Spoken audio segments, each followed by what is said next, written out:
the hum of the day. And what happens here at about 5 a.m. is the roads heat up. Construction stops. It happens in the middle of the night. The roads start getting busy. People arrive. Ticketing gets very busy. And then the first wave of aircraft are off. Cold aircraft are brought on. The second wave leaves. The airfield picks up the pace hours after the roadway picks up the pace. And in the evening, the same thing happens, but only in reverse. And every now and then, from up here, we can see a beautiful sunset, and you see all the changing lights on the airfield. That just has a beauty to itself. But inside the airport, that's when a lot of construction happens. So there's just a choreography and a real hum of busyness through the day.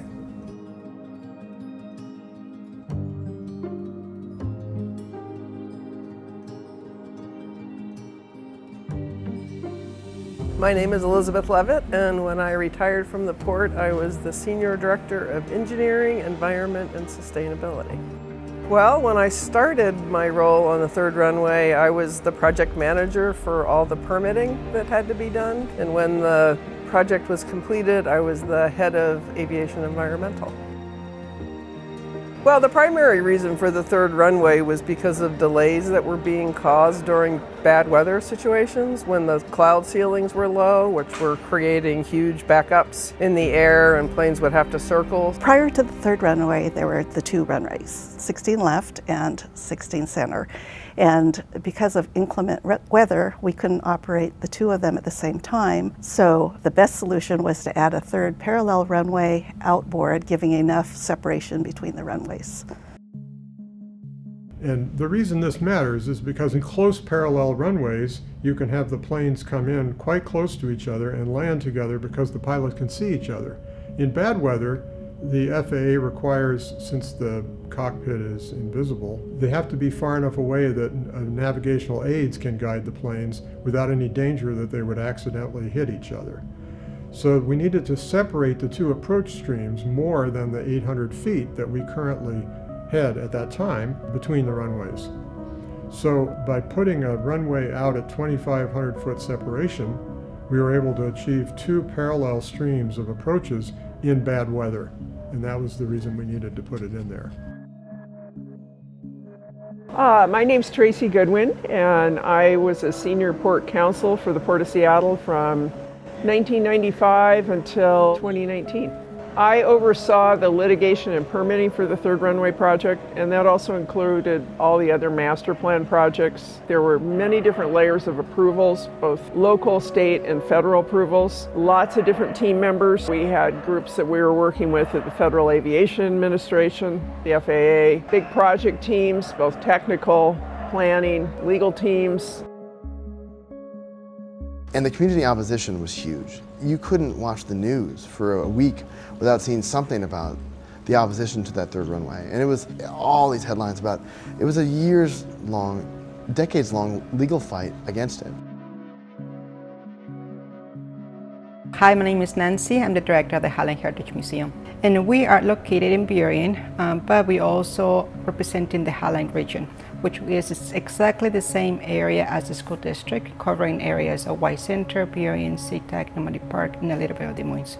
The relationship between the community and the airport has been an interesting one, and it started, from 1930s all the way up to today. And so I know that there is already some issues and frictions as to how do we improve transportation and how do we increase the size of the airport while in the center of the community. As it was getting built, we really had to navigate a lot of the community concerns that came up.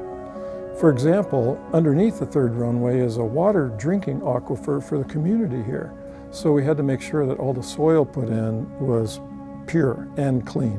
And then as it got hauled in, 17 million cubic yards. That was occurring at the same time that aircraft were coming and going.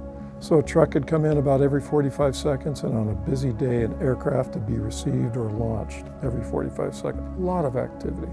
Not only did the fill in that truck have to be pristine, But the Puget Sound Air Agency realized this was a big opportunity to actually increase the market for clean trucks in the region. So they asked us, and we agreed that we were going to require the latest model truck that was available on the market, which people in this region didn't have. And over time, other contractors started buying the 1997 or newer equipment. And so I think we showed that we were willing, the port was willing to push the envelope on environmental requirements for the good of the community, even when it wasn't something that was absolutely required of us.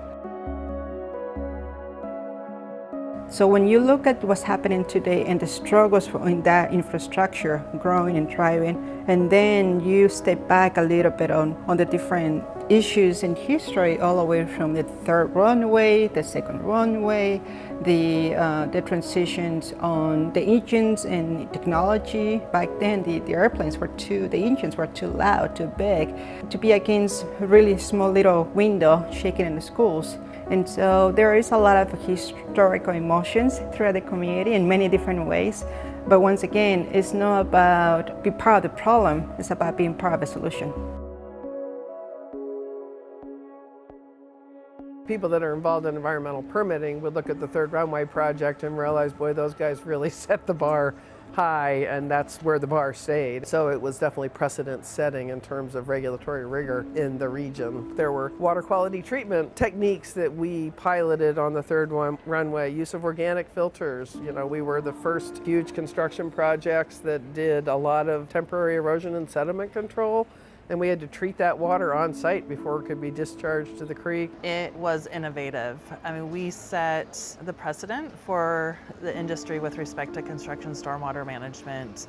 There was an emerging technology that utilized crab shells to help pull the sediment out of the water, and had only been done on a micro scale. And over the duration of the project, we treated over 650 million gallons of construction stormwater, and now it is an accepted industry practice. It upped the challenge and upped the bar on pretty much everything the port did at the airport, from water to waste to air quality, you know, habitat, the whole 9 yards.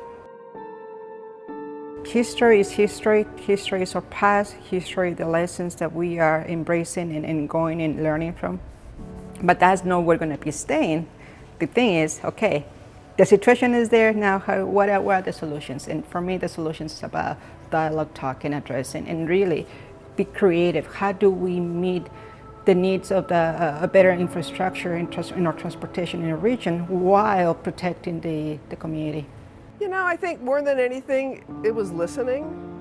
Understanding what the concerns were, but there had to have been mutual respect between the community and the port really to be able to ultimately succeed in the project. While I know that we didn't change everybody out there's mind, I think at the end of the day we proved that we were good for our word, and we delivered on what we had promised and exceeded really what we had promised. By the end of the project, we had mitigated the environmental concerns, the clean water concerns. We kept the creeks going, didn't bury them. We tried to keep it open so it could be a salmon habitat zone in the end. We worked really hard with the community and tried to build more and more buffer areas.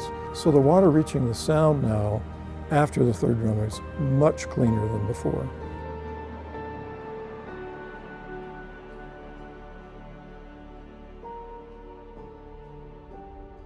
Well, in a way, the third runway promoted safety, because then the aircraft could have greater separations and the airfield could be greater controlled, so there wouldn't be incursions or collisions on the airfield. And it allowed the aircraft to spread out in the route coming in at the time. So there were positives about it also. A new runway at Sea-Tac became a different kind of track today. Port of Seattle employees took part in a 5K or 10K walk run on the new third runway earlier today. It was so wonderful to do that. It was a perfect sunny, cold winter day, and walking up and down the runway with various team members, and I knew it was the only time I'd get to walk on it, so it was really fun to do that. It was great. It's a great experience to have these planes landing next to us. A lot of eager port employees who are ready to give back to the community, and that they're celebrating the completion of one of the biggest jobs in port history. I thought of all the people that had probably had a hand in the project, because the project had been going on for over 20 years. It takes everything from the first surveyors to the planners to the environmental teams. And what most people don't realize is people downtown in the corporate are celebrating too, because every bill runs through the accounting system there. The insurance needs runs right through the finance department. To get enough staff to put on those kind of projects, you need human resources behind you. And the environmental team was based down there at that time too. It was an all-port event and probably the biggest, longest accomplishment to that time. I think what I saw happen in the midst of the third runway was a greater willingness of the port to really think about the fact that we had to go above and beyond what was required. So I think that it set the groundwork, I think, for a lot of the sustainability initiative work that followed. I think the third runway was in a way the dawn of new cooperation with the community, but also a new setting the bar higher when it came to the port's environmental performance.